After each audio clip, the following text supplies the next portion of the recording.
Hi, my eternal friends. Jesus is my rock. That's how I roll. Welcome to another episode of California Preaching. Guys, if it's out of your hands, it deserves to be out of your mind as well. Freedom from your mind. You know, the serenity prayer is so beautiful. God, grant me the serenity to accept the things I cannot change, the courage to change the things that I can, and the wisdom to know the difference. The whole let go, let God thing, you know, sometimes it's easier said than done, but if it's out of our hands, it's out of our hands. There is nothing we can do to change that. There's literally nothing I despise more than the unknown. It's a real problem that I need to work on. God has a plan that we just cannot see. Do I trust that? Do I believe that? But there truly are gifts in the discipline of waiting on the Lord. I'm expecting a very big fruit basket to arrive, you know, from God. Billy and I have decided to rebrand ourselves. You know, we were talking about the born again marriage and all of that. And it's true. We actually are really working on a born again marriage, which is exciting. Rebranding ourselves is coming in all different shapes and sizes. You know, one thing that I've really wanted to do is to start calling him Will instead of Billy. I just feel like Billy is so like, I mean, no offense to anyone watching that is named Billy, female or male. Billy sounds a little bit like the kid on the playground that, you know, Billy, stop pushing Robbie. You know what I mean? It's just like, to me, it sounds just a little immature. I'm sorry, it just does. Yeah, I know what you're thinking. Like, well, how does Will feel about this whole name changing thing? He's not on board so much. I don't understand why. I think it's a fabulous alternative to Billy. And his name is William. So what's the issue? It's your name. Ooh, helicopter in the sky. I have ADD. Sometimes you need to make certain adjustments in your relationships with people. And this is an adjustment that I'm feeling very strongly about. It's sometimes natural when you're in a long-term relationship to get a little lazy and just to become a little bit, you know, complacent. And I think that Billy and I, I think that Will and I are both a little guilty of that. Your partner deserves more than your bare minimum. I don't want to give Will the crumbs. I want to give Will my everything. And our anniversary is coming up on September 9th. We have both made a decision. No matter where either of us has to be or is going in the world, we are going to be with each other on the day we were married. No excuses. This kind of stuff is important. I remember the first Valentine's Day that I didn't get Billy a card, but then Christmas came. Now, I'm embarrassed to admit this. There was a Christmas that I did not get Billy a gift. Usually I say judge not, you can judge. It was a horrible thing that I did. Ooh, hi. I just thought that I would talk to them a little bit about Will versus Bill. There is no Will or Bill. There's Billy. I'm your Billy. You don't like that anymore? In the rebranded marriage, there's no more Billy? Will is sexy. I've got to look up our last chili because someone made a comment. You know what? You're right. I was really shocked about that whole baseball thing. Everybody was so much more into it than I thought they would be. You said I thought all of that was going to get cut out. 90% women. What are you talking about baseball for? I did. I just thought it was cute. I was showing him Little League pictures and talking about my childhood. My dad was my Little League coach, and I was Vance's Little League coach. Look at this. Billy, you look like you just fell off a turnip truck. Comb your hair, man. Billy, you look like you just fell off a turnip truck. She's probably our generation because when you say you look like you fell off a turnip truck, that's old school. Let me tell you something, Will. I like your hair better like this than I do slicked back. If you wore it like this every single day, I'd be much happier than you slicking it back like you're 80. Sorry, that was really mean. Why are you looking Just keep talking. When you're you and you let your audience see you being you, my name is Billy, her name is Bully. She calls me Billy. You know what? You are trying to make people think that you're the angel in this marriage. No. Oh, if you didn't slick your hair back and you didn't look like you were 80, what do I say to you all day? You look so beautiful. You look so gorgeous. You look so... Why don't you tell them what I said to you at breakfast when you hugged me? I said you smelled elderly. Oh, you smell... That's the kind of thing she says to me. She thinks it's like... I know. They're not laughing either. And they're going to be like, stop being so mean to I hugged her and Will. she put her... To Will. Guys, refer to him as Will. Thank you. I say Billy, but she says Bill or Will.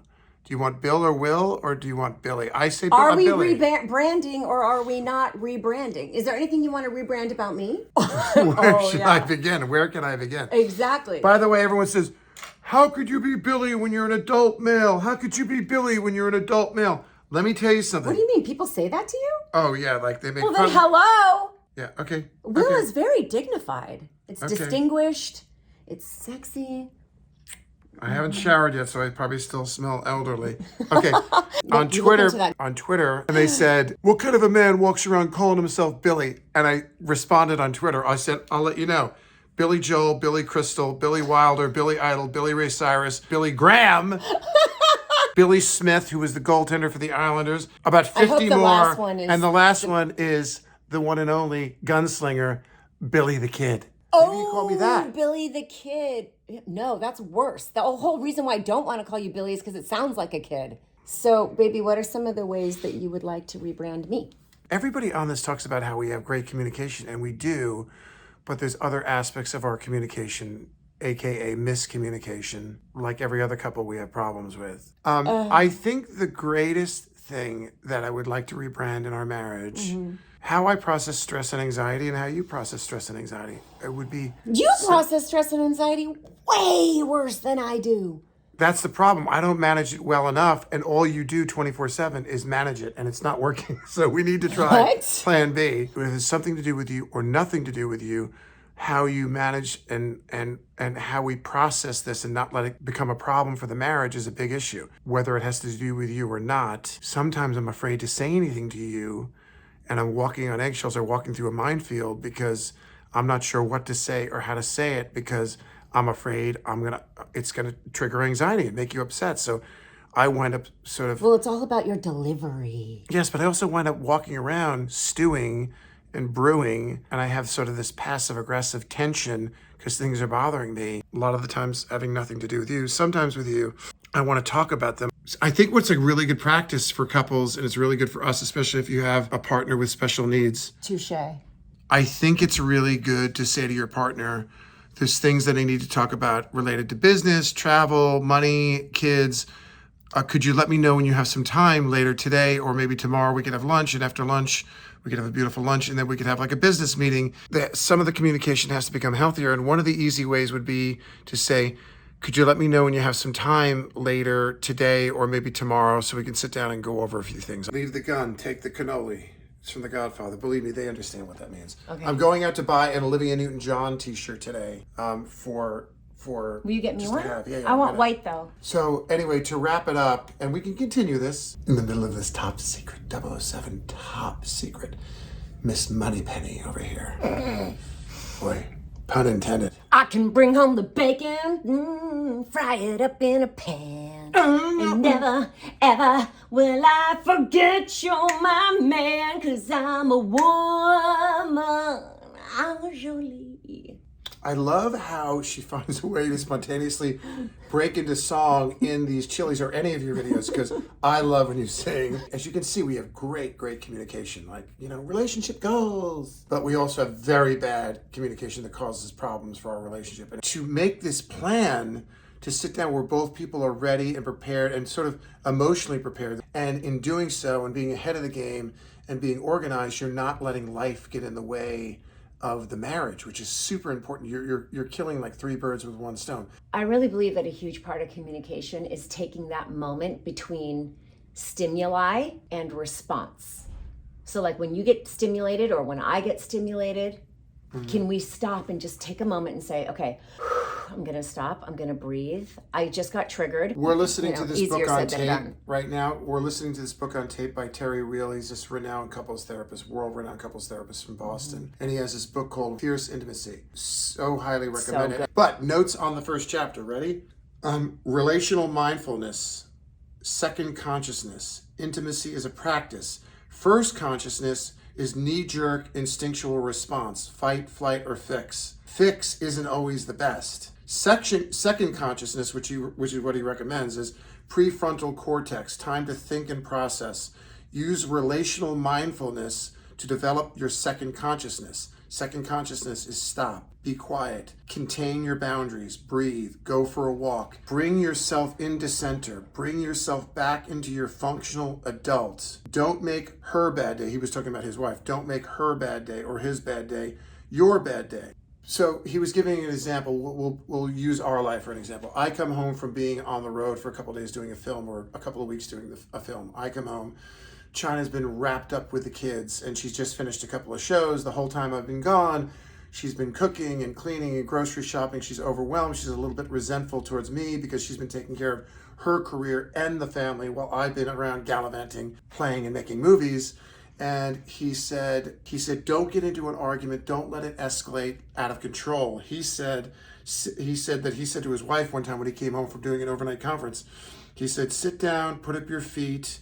Let me get the kid. He actually said, sit down, put up your feet. Let me get you a glass of wine. I'll put the kids down to bed, and then I'll come back and see how I can help you. But I like the second consciousness thing. Is that what it's called? Second consciousness. Stop, be quiet, maintain boundaries, breathe, go for a walk.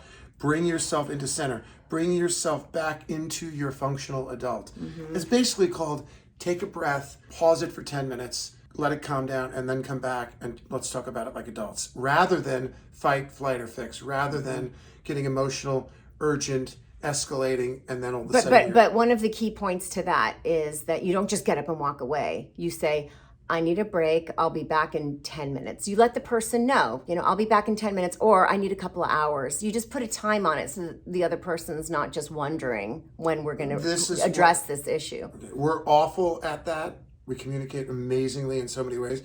We're awful at that. That's one of our relationship goals, is to try to figure out how to not go to fight, flight, or fix. I'm excited about rebranding. Yeah, we're rebranding. With you, Will. Mm-hmm. Love you. Yeah. Peace of Christ. Billy or Will, people, let us know. And peace of Christ. Hey, it's Billy B here. I'm in beautiful Muskoka. I don't know if you know what that is. Muskoka is like the Lake Cottage region north of Toronto. It's kind of Toronto's Hamptons, if you will. And I'm staying at the beautiful Marriott doing a fundraiser for Sunnybrook Hospital, the cancer hospital.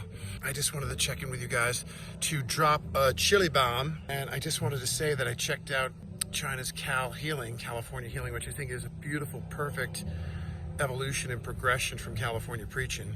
I love it. I've been watching, and baby, I think you're doing an amazing job providing this opportunity for people in your community of faith to fellowship, for Bible study, to practice your faith. It's like going to church, except for you're doing it online with my baby, my girl Cha-Cha, right from your own home. Cal Healing is just a wonderful opportunity for you, whether you're a person of faith or not. I've checked it out. I love it. Baby, I miss you. I'll be home soon. I'm going to do this event in beautiful Muskoka, and I'll be home in a few days. I'll be seeing you guys on Cal Healing, Cal Preach, Chili, Cal Healing, all of it real soon. Lots of love. Peace of Christ. Hi, my sweet Bible babes. This is the China and Vaughn CD. This CD is Holy Spirit activated. It was completely downloaded from heaven. I will sign it for you, and you can get it at californiapreachin.com. Don't miss out. All right, let's go. Hey friends, if this video blessed you in any way, I pray that you will subscribe and that you will press that little bell, because that little bell will give you an alert every single time there's a brand new Cal Preach. And remember, sharing is caring. You never know who's going to find the peace of Christ.